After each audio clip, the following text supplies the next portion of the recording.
The importance of sampling. Sampling is an essential component of a pharmaceutical quality system, as it helps to protect customers from defective or dangerous products. It is critical that sampling is done according to an approved SOP, and that the sampling process is consistent. If samples are taken incorrectly, the test results will not be trustworthy. Samples of products can be taken in the manufacturing or packaging areas. Raw materials are normally sampled in a special sampling area in the warehouse to avoid cross-contamination of materials and products.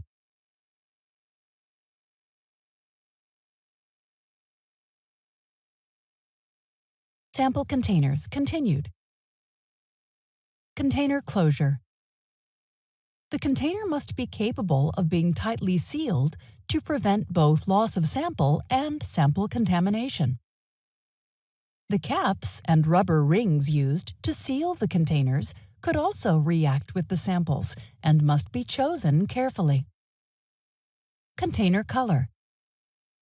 Some samples may be light sensitive or degrade if exposed to light. If so, they need to be stored in a suitable container that protects them from light. Strength of the container. The container must be sturdy enough to prevent the sample from being damaged or contaminated during transportation to the laboratory and subsequent storage.